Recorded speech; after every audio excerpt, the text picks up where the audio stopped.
Welcome back to the Robot Wars History Podcast. We're still here in Durham Cathedral. I'm your host Dobby, and we're here to talk more about Firestorm for part 2 of the podcast. Good evening and welcome to part 2. Thank you, Dara and Angela and Toast, for passing us on. And now here we are to talk about the upper echelons of Firestorm, which is Firestorms 4 and 5 across Series 6, 7 and Extreme 2. I thought you were going on to 8 there. Nice.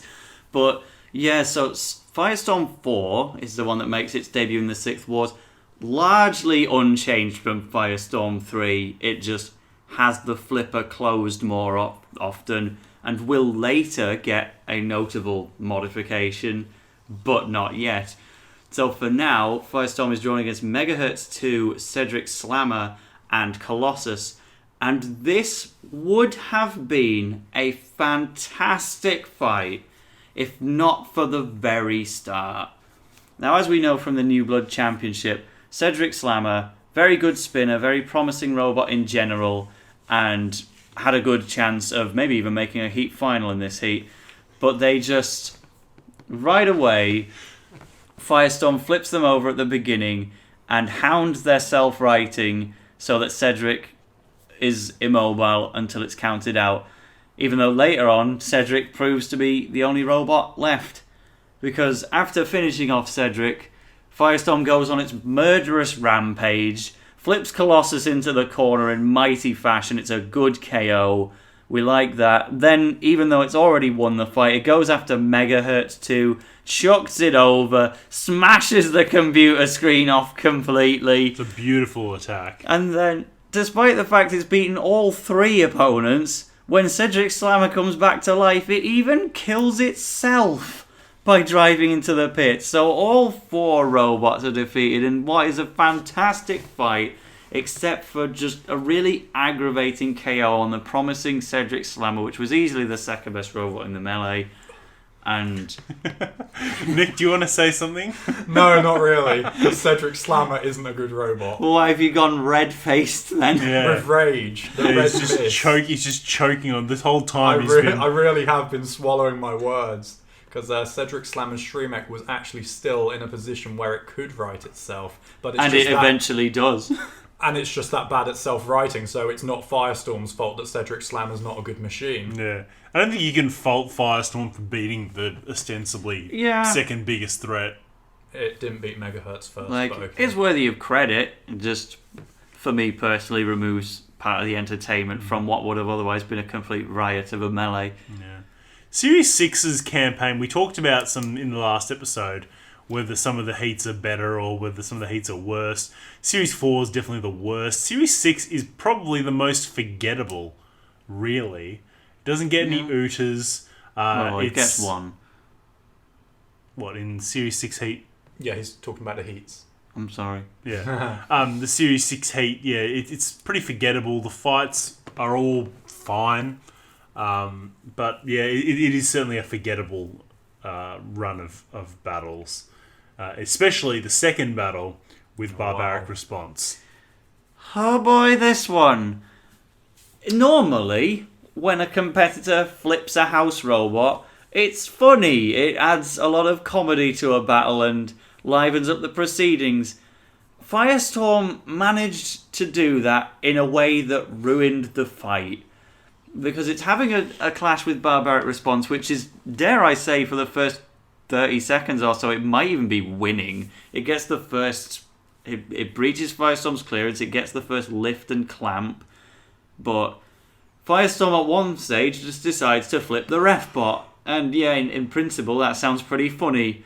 But then when Firestorm resorts to its usual tactic of one flip and done, and Barbaric Response is stranded on the arena wall, suddenly there's no ref bot to count it out. And you start to hear these boos come out from the crowd because they're sitting waiting for Firestorm to throw it out the arena. And it just sits there. There's no one to count it out. The house robots can't take the initiative because it'd be too presumptuous.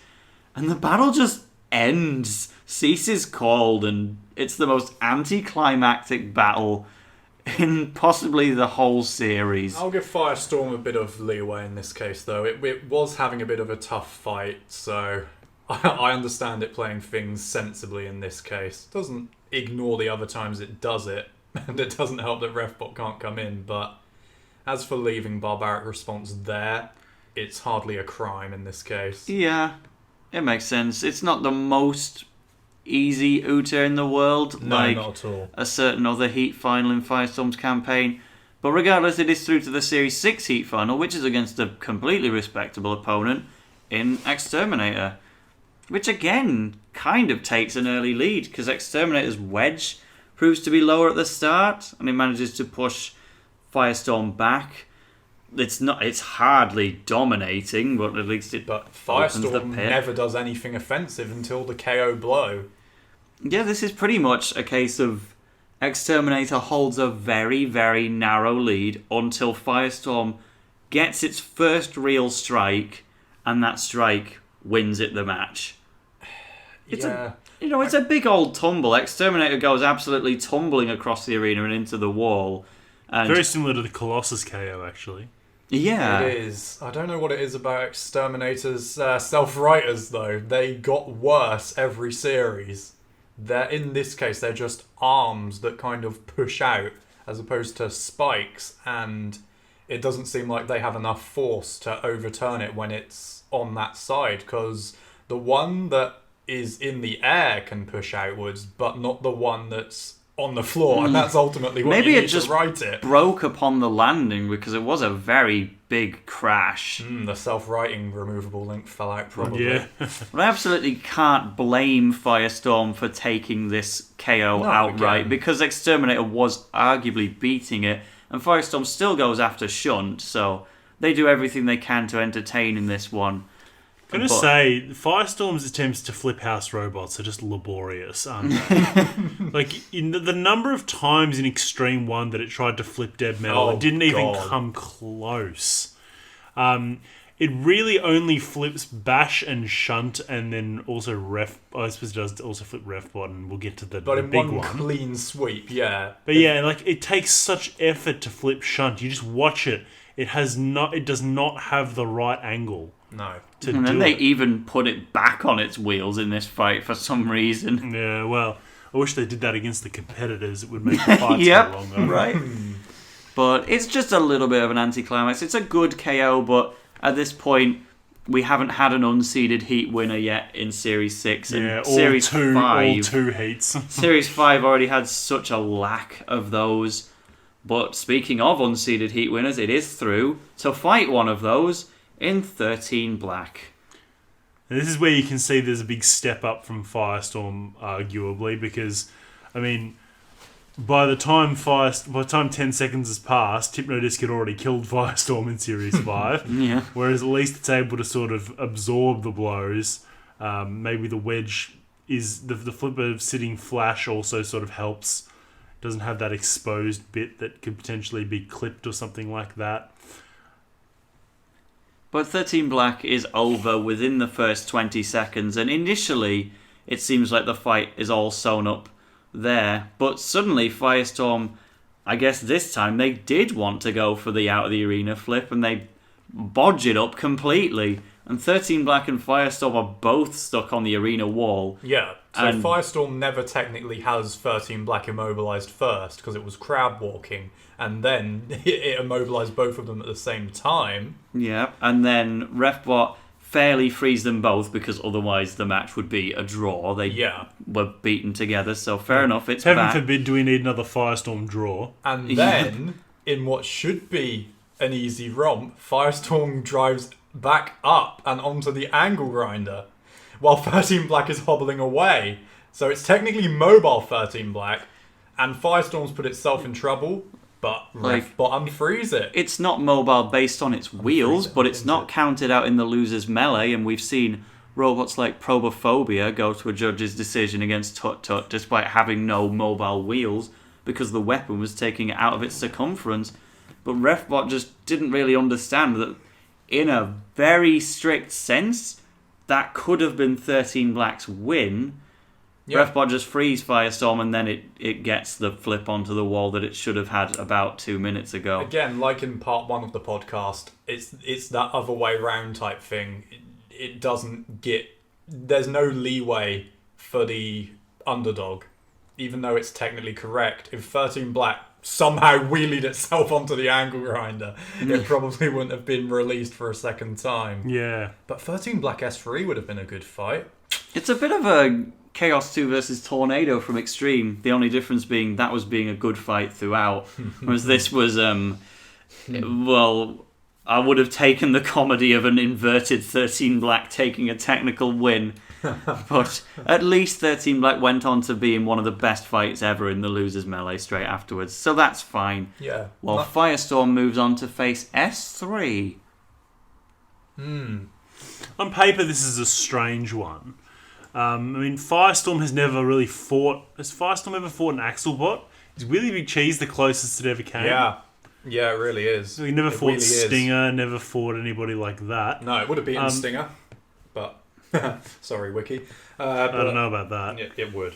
Depends on which It which beat era. Pussycat. You're even kind of I did outvoted beat in this Pussycat as podcast. well. But yeah, it's fought Axelbots before, so yeah, with the Wheelie Big Cheese and Pussycat wins, the argument certainly goes that Firestorm on paper would win, but it also has not a great record against spinners, so you could certainly see it going either way. Yeah, if I was watching this for the first time, I wouldn't think Firestorm would be able to do much with it, because it's a front hinge flipper, so you're not going to be able to get the blade underneath to lift S3 up like Bigger Brother, and S3 feels slippery enough to keep evading it, but... They'd just have to go for a pitting like Bigger Brother did. Yeah, or so but- we thought. Yeah. What actually happens? Turns out to be the exact opposite. Firestorm bulldozes S3 straight to the arena wall, and S3 is just so comically long that by flipping it onto its end, it just falls out of the arena based on height and gravity alone, and Firestorm earns its first out of the arena flip since Reactor 3 a series and a half ago. Reactor 3. Wow. Yeah, I like when it beat in the S2. qualifiers. Yeah. Good save. Yeah. Oh dear. But again, it's a good win, a good Uta, but ultimately it means at the end of that semi-final we had the highest seeds from the episode, Razor and Firestorm, moving on to the grand final in somewhat of an anticlimax. But hey, if you're a Firestorm fan, then that's a good thing for you, and you are about to get a fight which is very worthy of the grand final against Tornado. It's interesting though, we've had 4 fights for Firestorm now in the first round of the semi-finals. Pitbull, it was very much losing. Dominator 2, it did lose. Hypnodisc, it did lose. And 13 Black, it won through some controversy. So that's kind of just a funny little stat that I've just realised. It basically had lost in a very technical sense, and then it was brought back from the dead. Yeah. So yeah, the fight with Tornado, which... Again, for the third time in a row, Firestorm loses to the eventual champion. Spoiler alert. Bad luck, eh? But it's just one of those examples where Firestorm has an excellent wedge and is an excellent robot, but if someone has an even better wedge, then that's your lot. Tornado is able to consistently expose Firestorm's front clearance, and it gets some decent pushes, to give it credit. Yeah, to say it's a doing two-wheel very drive well against Tornado, it manages to get Tornado into the CPZ where it takes a lot of damage from Shunt's axe blow on the polycarb. It gets a total of 2 flips in the fight. One was while the scoop was already facing the air, so that was a lot easier than the initial one. But it's the lack of traction from Kill-Lot spreading his oil everywhere. Ultimately, Tornado was winning throughout, and they do manage to do so by pushing Firestorm into the pit. In a good fight, it has to be said. Yeah. The fight tells itself in this case. It really is just typical Tornado stuff mixed in with 2 Firestorm flips. It's a great fight, but at the same time, what can Firestorm do to actually win it? Even when Tornado's inverted, Yeah. it's still... Tornado just runs up the front of it anyway, and either gets flipped back over. There's no way Firestorm has anything to push Tornado around with once it's inverted. It's not like Chaos 2 or Bigger Brother who could both beat Tornado, because if you can get the upwards momentum and slot them onto an arena wall, or you clamp them like Bigger Brother did, but a front hinge flipper, very hard to beat. A front hinge flipper pushes. Yeah, it's a push bot. Just imagine you're in this position. Tornado is on your front wedge. You can either flip it and then it gets its scoop back, or you can try and keep it inverted and then it may just reverse away. At least a rear hinge flipper. A rear hinge flipper, you can flip it and the chances are it will land, still inverted, whereas Firestorm flips it, you are going to turn them over 180 degrees. There's absolutely. Unless you're doing the tumble flip like on Colossus or Exterminator. And even then you have to get a massive run-up, which you just don't get with Tornado because it runs over the top of you. But yeah, that's it for Firestorm 3. It gets a very sad limp playoff. 4, sorry. It gets a very sad limp playoff with Terahertz, which it is absolutely losing right up until Terahertz breaks down.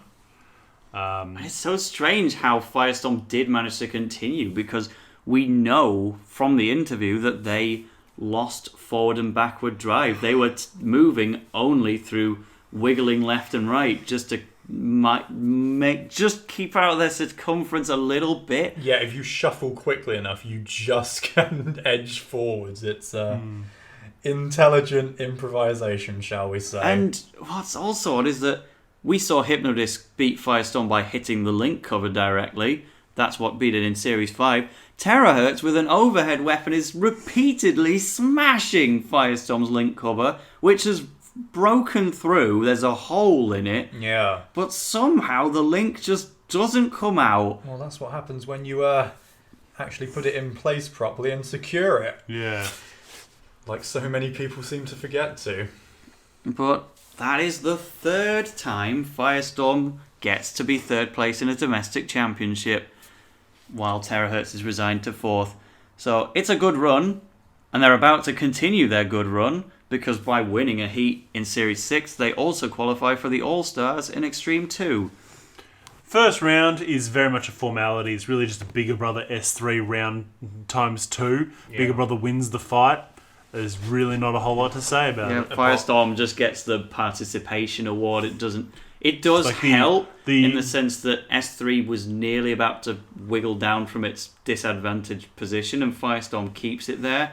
But then Bigger Brother is the one to throw it out of the arena. Yeah. It's like how Eruption quote-unquote beat Apollo in Series 9. It was there in the arena while another robot did the work. It's just a terrible draw, this.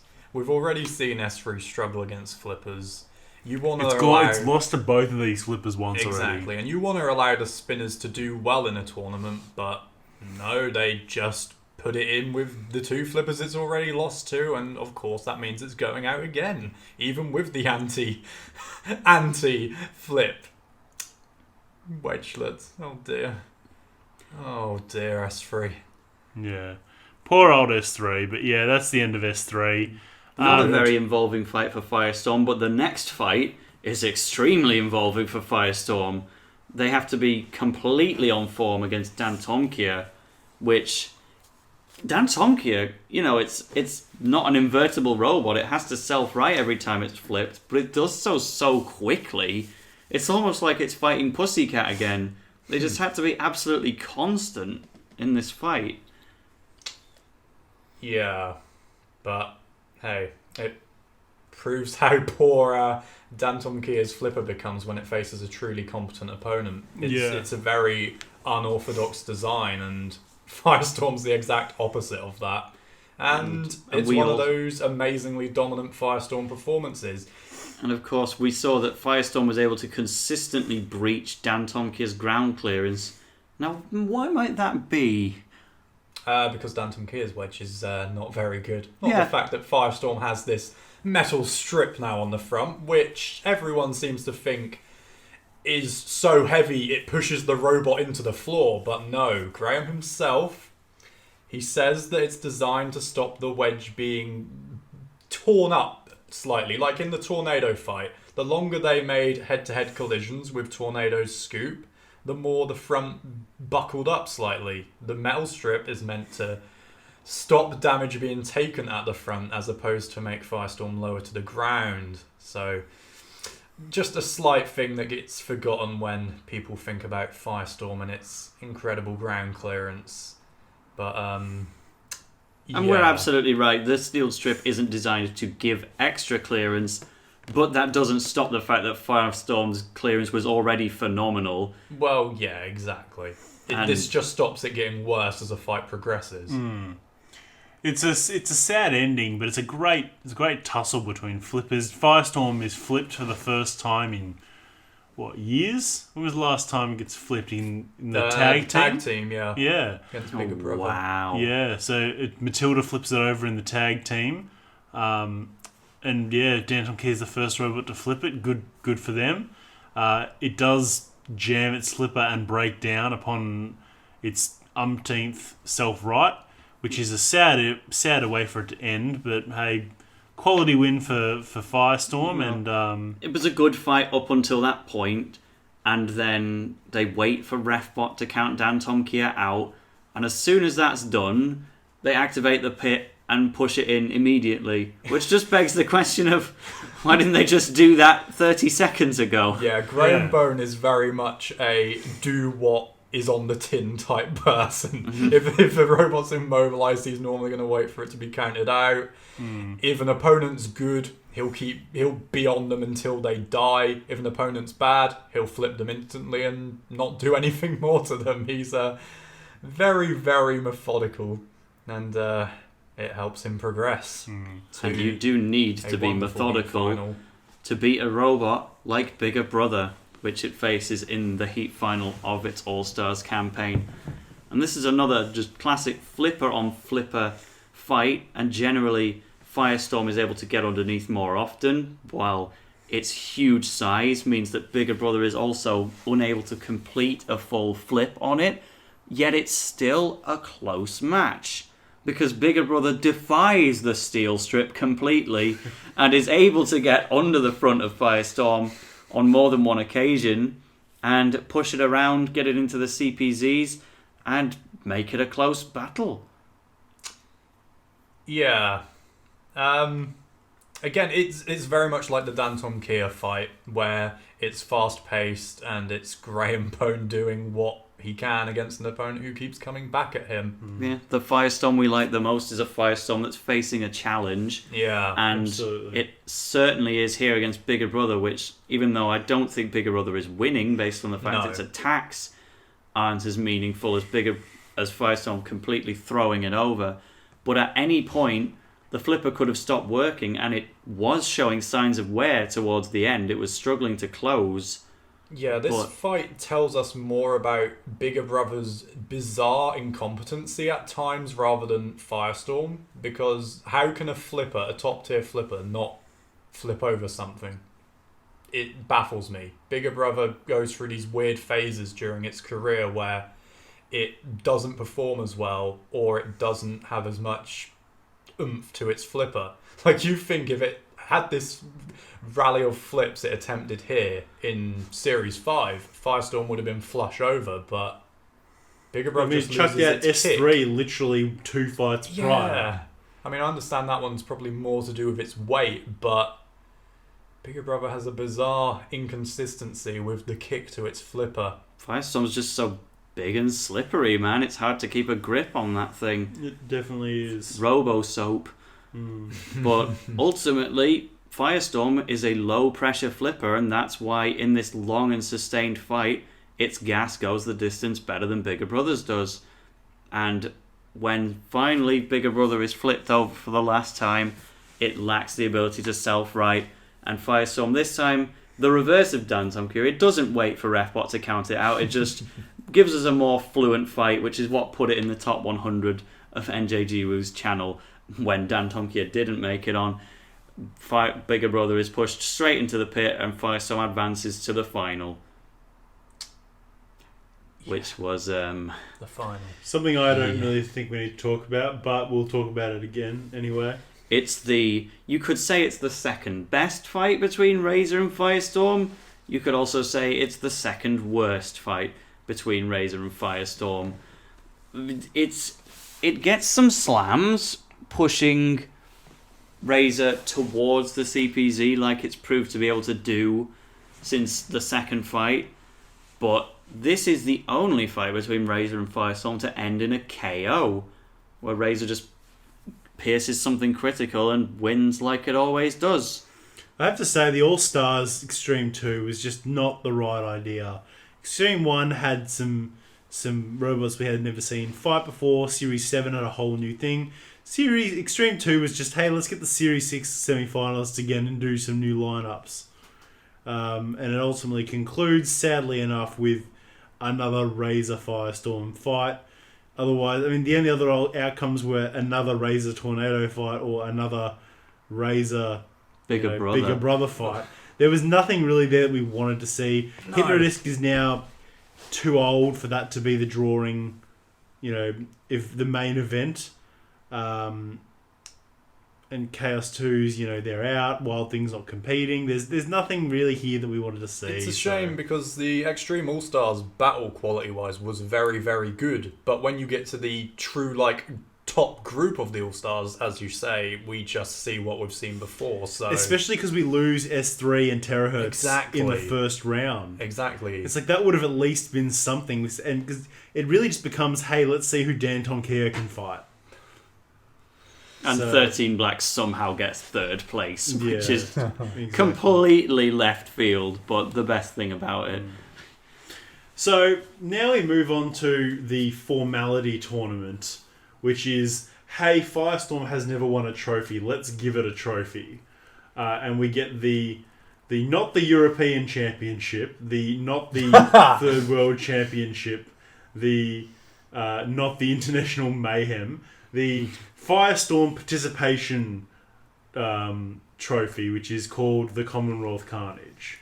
Yeah, and apparently it earned its place in this competition by being the All-Stars runner-up. Yeah, that's right. The Commonwealth Carnage is considered like the Tin Pot version of the European Championship, so... Yeah, and while Razor had already advanced directly to the European Championship based on previous merits, the next best finisher, Firestorm, was to represent the UK, to represent England for the second time.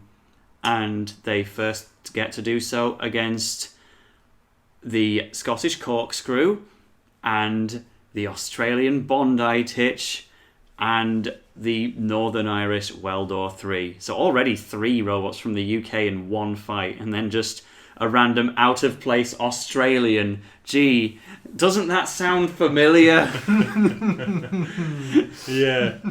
In a British studio. We only got Series 3 and 4 in Australia, so it's a miracle that I'm here at all. Yeah. I was thinking, actually, although I didn't want to see Firestorm face 13 Black again in the All-Stars if 13 Black beat Razor, if the qualification criteria was true for the Commonwealth Carnage, 13 Black would have been great to have in this tournament. Oh, it would have been such a nice balanced representative. Exactly. It's just like the World Series just recently. It's like, hey, let's get an A-lister, stick them in with some loner bots and some also rans, and then be confused when it's not competitive. Yeah, and it's dull. And let's just throw Panic Attack in there again, because heaven knows we've never seen Panic Attack and Firestorm fight. Let's see. Well, we haven't seen them fight Firestorm 4, so that'll be good. That's definitely something we want to sign up and see.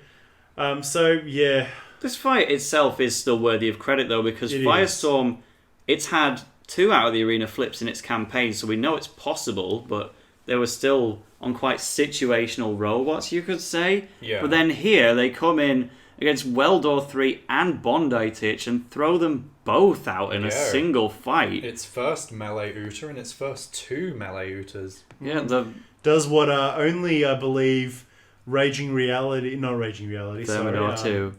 2 has done at this point, and that is to flip 2 robots out in a single fight. Yeah, and I wouldn't have counted on it being Firestorm, but eventually we saw Firestorm get more Ooters than any other robot. Yeah, so which we'll come to in time.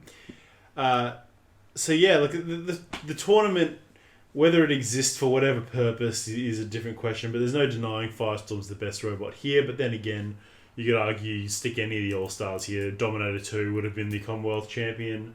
Hypnodisc maybe even still could have done it. You know, it was inevitably the All-Star participation trophy. Yeah, England could throw out whoever they liked, and because they were biased towards the UK, they told the Australian to bugger off home. Yeah. And that's what they did. Que sera, sera. And so, having done that, now they have to kick out someone from the UK, and it's from Wales, it's Panic Attack. And it is strange that they chose this to be the second round. They either didn't think Panic Attack was going to be able to win a fight against Corkscrew. But for whatever reason, this is the second round fight, leaving Crustacean to be the third round fight. Good for Crustacean, I think but in a way, not for Panic Attack. Maybe it's just to give the greatest chance of a robot that's not from the UK, Crustacean, a chance to get in the final. Yeah, remember when the Commonwealth Games came down to England versus Wales? It's just like, I definitely tuned in for that one. Because that's the thing, we've already lost the Northern Irish, the Australians, the Cypriots, and the Canadians all in one round. So, you know. Anyway, this fight, we've seen Firestorm and Panic Attack already. We don't need to say anything else. It's a KO victory. There's just a Sergeant Bash flip along the way. There he is. Before Panic Attack is stranded on its Shreemekh, which kind of proves why it didn't need the Shreemekh in the first place. Yeah, invertible Panic Attack would have been a much better idea, but that's for a Panic Attack podcast which already is out. Go listen to it. The only thing, I mean, the whole justification for this tournament takes place after Panic Attack is defeated. Yeah, like we're talking about this fight so negatively, and yet it sits in our main man NJ Jiwoo's top 100 fights, and why would that be? Because Sergeant Bash is flipped. Yeah, that's the one. That's the one. You know, Firestorm famously flips a house robot that has not been toppled for a very long time, at least. Ever in the UK wars, and obviously we're making some funnies, but it is Mr. Psycho who is flipped here. The only robot ever to topple Mr. Psycho was an unintentional German Wars topple over. That was Mr. Psycho flipping himself. Yeah, it was really. It was like, you know what, Demolisher flipped itself in the Series 1 stock car too. Imagine Mr. Psycho in the stock car tournament. Yeah. So Firestorm really does get a perfect storm of, no pun intended, a perfect storm of circumstances here where Mr. Psycho reverses up the wedge, having dropped Panic Attack into the pit, and it's just at the right angle so that it sort of teeters. But it can't get enough traction to get back down. It can't get back down. And because it's teetering, Firestorm only needs to sort of, Mr. Psycho tilts and then it pushes against the already imbalanced robot to tip it over. Anything else, it would have been like watching Apollo try to flip Kill-A-Lot. Or Bigger Brother trying to flip the Kill-A-Lot. Yeah, or Really Big Cheese trying to flip the Kill-A-Lot. Any others? Or Firestorm trying to flip Shunt. Chaos trying to flip anything. Yeah. TR2 trying to flip anything. There you go. Out of the arena, yeah. Anyway, so it's a perfect storm of circumstances, and it's a delight to watch that go over. Of all the house robot flips, it's by far the best one. Except maybe some of Apollo's, just for sheer sports, sheer glee. But it's the most impressive. It's just a huge weight that they managed to topple over. Gives some more respect to the front-hinged flipper that can actually still get some stuff over. And that puts us through to a very much a thank you for showing up, here's your medal grand final, which is basically Crustacean goes in, they know that they're not going to win here. Yeah. No one's rooting for them. The producers have decided who's winning this. It's just have some fun. Sadly... Yeah, except Firestorm won't really give you much of a chance because it's going to just be on your case for the whole fight until Crustacean is stranded on its side and understandably left there. That was the only way you were going to KO Crustacean without getting it in the pit. Yeah. So this is... two robots where it's completely one-sided between the weapon designs. Like Crustacean, we're not in Series 3 anymore. Grippers and Crushers and Claws aren't going to keep Firestorm, contained like Pitbull was able to do. And so, Crustacean is immobilized. Firestorm gets their participation trophy to sit on Graham Bones' mantelpiece. And that's it. Firestorm doesn't have to sit in the same category as poor old Hypnodisc and Dominator 2 or Wild Thing anymore. They get to be their trophy winners. Yeah, just like in the same series that Bigger Brother got its participation trophy. Exactly. Oh, God. I was going to say, what about Bigger Brother? And then I thought instantly, no. Yeah, and Chompalot took bear moths and Tiberius took bear moths and... Oh, dear. So Series 7, we're in the home stretch now. The next 5 or 6 fights. Round 1, Firestorm is seeded second because we don't have Razor anymore. And of course, this is Firestorm 5, but realistically, the differences between 4 and 5. Yeah, Extreme 2. We don't even was know 5. because they don't even do the VTs anymore. Yeah, we don't have Philippa to say how it's changed. Jane Middlemiss is meeting these people for the first time. Yeah. We know that Firestorm 5 is somehow 94 kilograms, so it lost weight, but that's about your It's lot. got a steel strip though, and that's all that matters. Yep, this time it gets to use it in a main competition rather than the Extreme 2. Pulls a stellar all-star lineup in former semi-finalists Black and Blue, who are Mousetrap, and Dutch grand finalist Bam Bam. On 2 occasions, it has to be said. 2-time Dutch Wars grand final. So they really pulled out all the stops to give Firestorm a competitive run here. And it's about as competitive as you'd think for bordering on weaponless cluster bots. A spiked pickaxe that is about as thin as barbed wire. We have a very traditional Firestorm KO. This time it's on Bam Bam, which is all the more confusing because if you watch the Dutch Wars, It righted itself. Bam Bam self-rights on multiple occasions, but here in the 7th Wars, it just seems to lack that capability, and Firestorm is not going to right it in a melee environment. Daisy Cutter is the other participant, and that being a full-body spinner, it of course wants to avoid that. So it's just a matter of waiting for the weaker clusterbots in Black and Blue to become immobile, even with some help from Daisy Cutter, which delivers a big blow to Black. To Firestorm's credit, they don't wait for Bam Bam to be knocked out, which is such a refreshing change.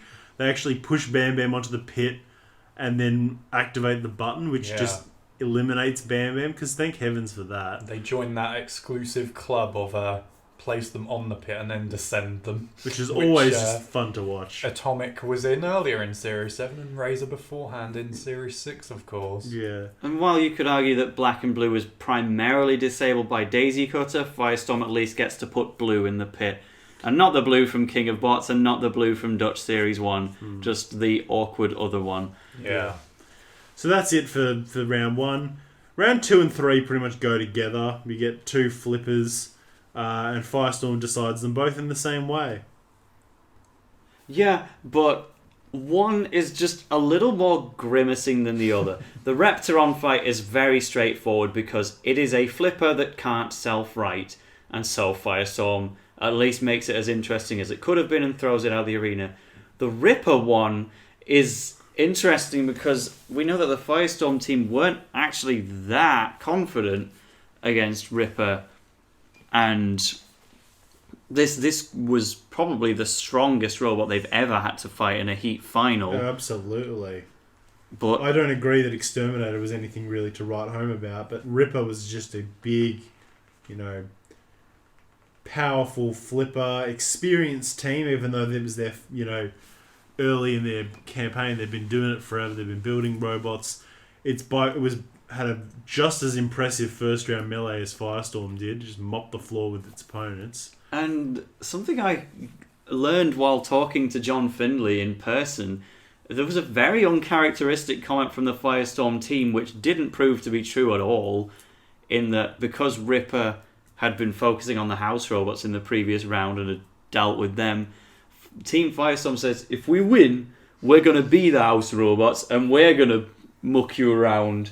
And they just wanted to be the pseudo house robot and just pick on Ripper to gain revenge on behalf of the shunt it could never seem to flip properly.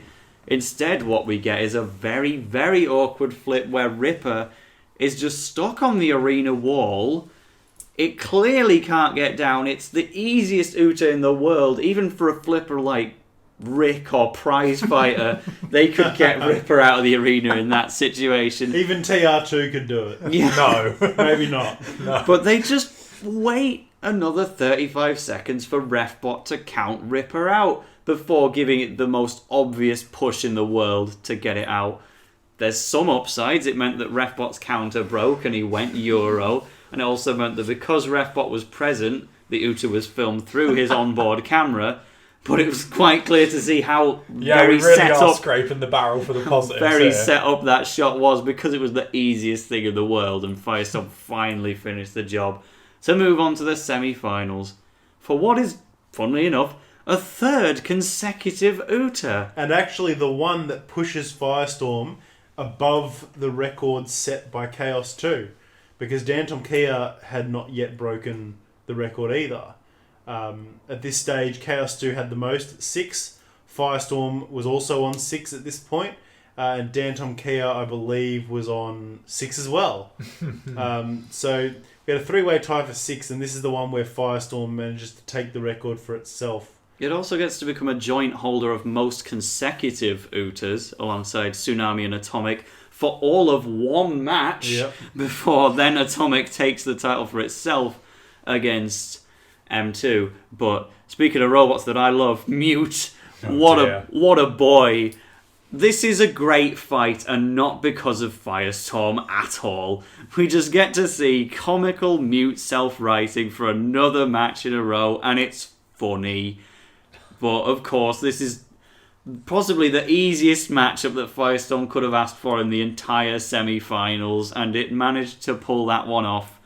Gets Mute to the side wall, and there's just a collaborative effort where Firestorm starts to flip Mute towards the wall, and Mute tries to self-right on the surface of Firestorm, and it just propels itself right into the back wall for Firestorm's most explosive Uta yet, even though it's not fully its own credit. Yeah, Firestorm doesn't usually get... It does say... You can sort of see Mute's contribution to this flip in that it does fly over the wall, which never happens. Firestorm pushes robots onto the wall and then they sort of fall off. Because that's what the nature of its flipper. But here, it's just bang, flips over the wall, straight over. Yeah, you'd think Firestorm had its own full pressure flipper in there, but it's all thanks to Mute. But we'll wait for the Mute podcast to rave about him even more.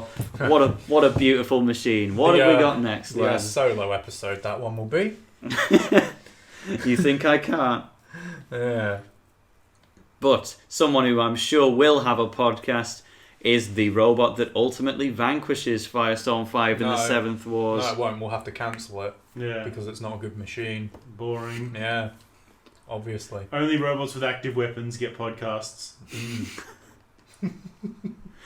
Right, so... Roadblock breaks that instantly. Oh, I had the sword. Yeah, there we go. Saw. Oh. Tornado, we can only talk about Series 4 and Extreme... I guess it had one in every Yeah, series. This isn't going very well, is it? Look! Don't Stop. start something unless you got something.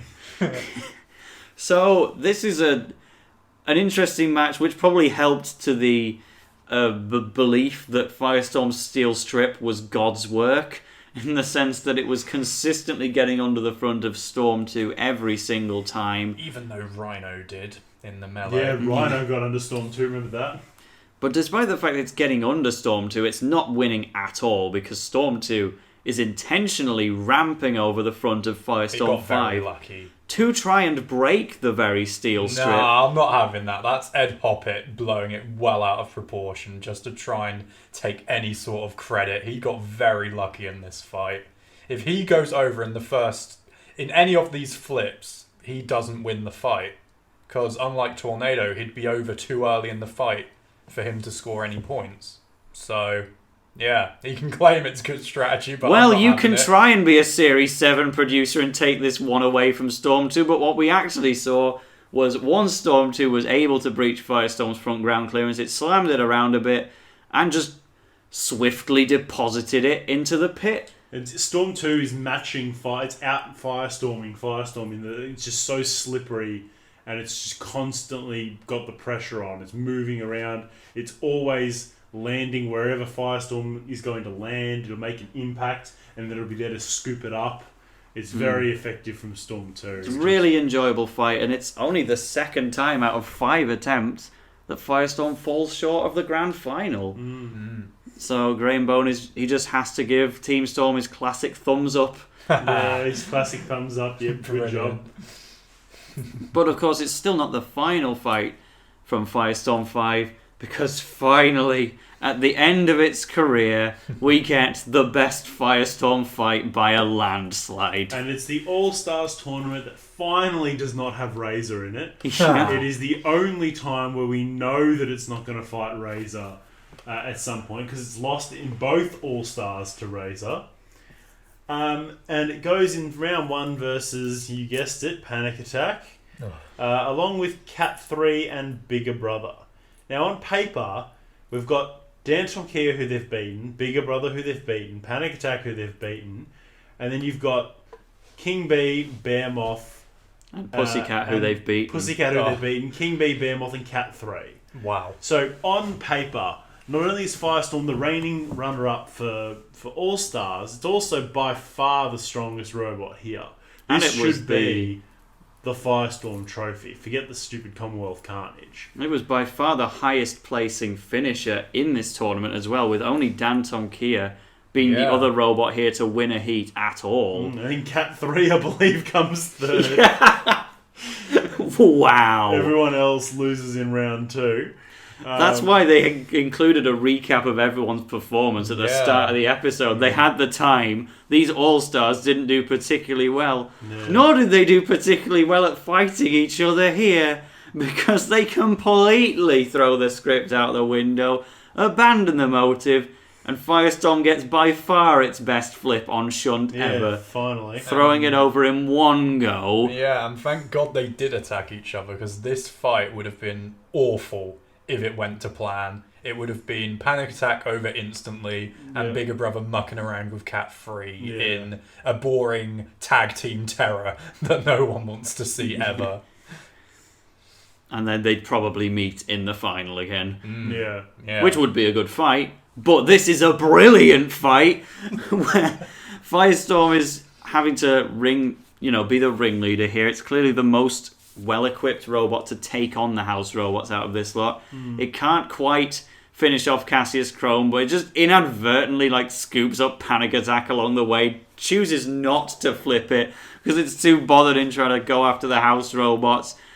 And the house robots can't do anything about it. Even Cat 3 is axing Cassius Chrome's eyes off and delivering damage. They have to try and fire the floor flipper to get Firestorm over. It misses. They activate the drop zone in the middle of the fight. It misses.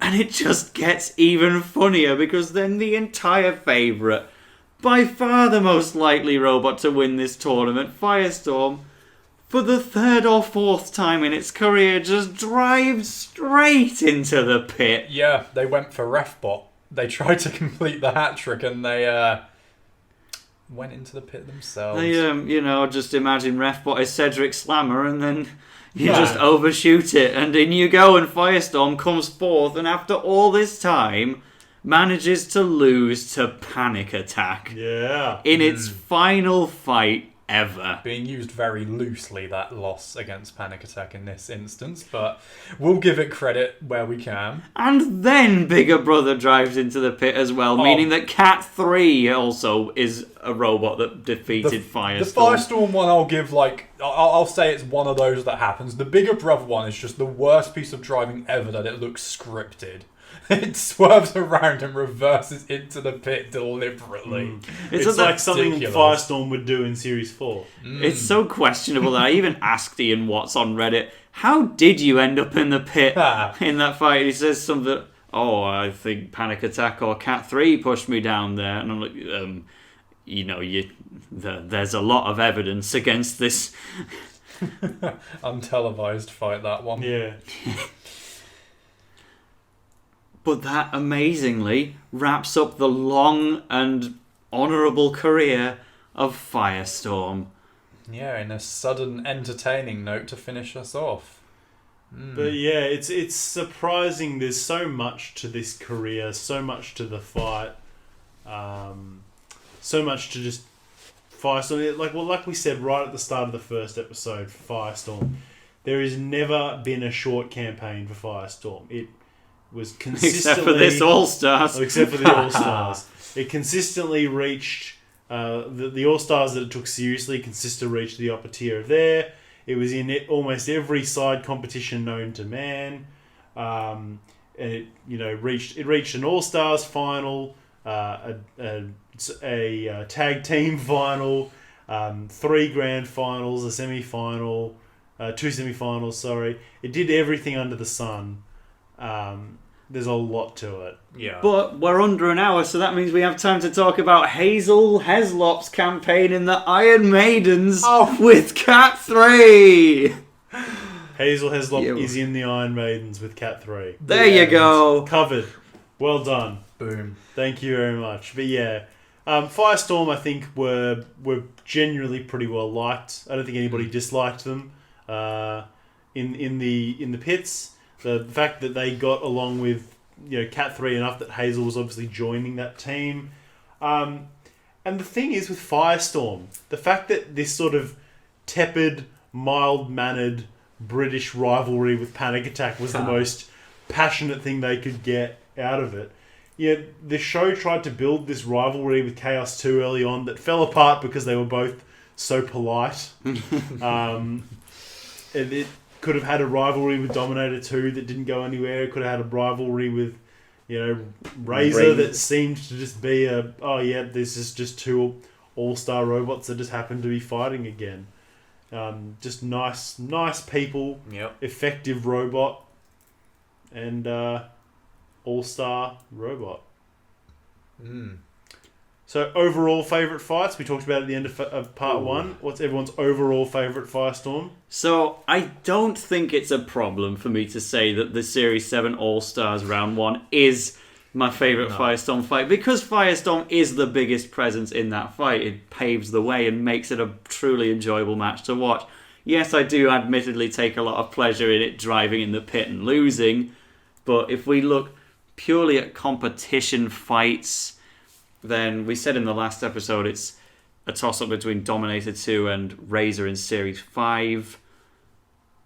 Then I would have to say, just based on my personal bias, it's probably joined by the win against Mute. I think my favourite is the win against S3. That's a good one. It's probably its best Uta. Its worst...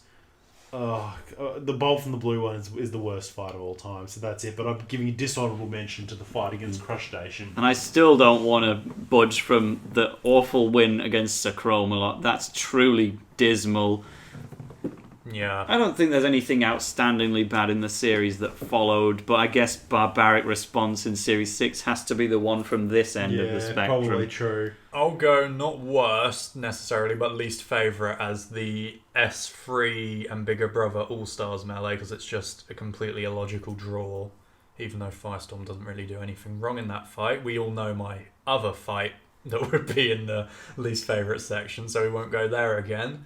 And favourite, I'll go for the Commonwealth Carnage melee, because it's dominance, but it's not a romp that ends immediately. It's 2 Utas, it's good fun.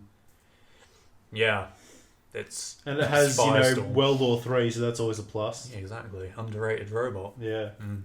All right, well that's it for our special live from Durham coverage. I think it's about time we left the cathedral now. It's got this dreadful echo. The priests are looking at us judgmentally. Yeah, I think we need to make another donation. Yeah, we've been... They must be Panic Attack fans. Yeah, exactly.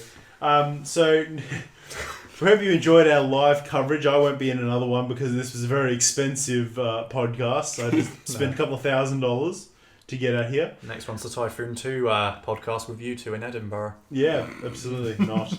Coyote podcast without you. Yeah, exactly. We'll just keep going. But yeah, that's it. Live from. Maybe we'll do another one. I won't be, but we'll see how these guys do. They've got less excuse than I do. I'll just pop over to Nick's house, drag in Cam, and job done. Yeah. The Atomic So, Podcast. thank you for joining us in this special 2-part episode live from Durham. From all of us here, have a great day. Yeah, goodbye. Ta-ra.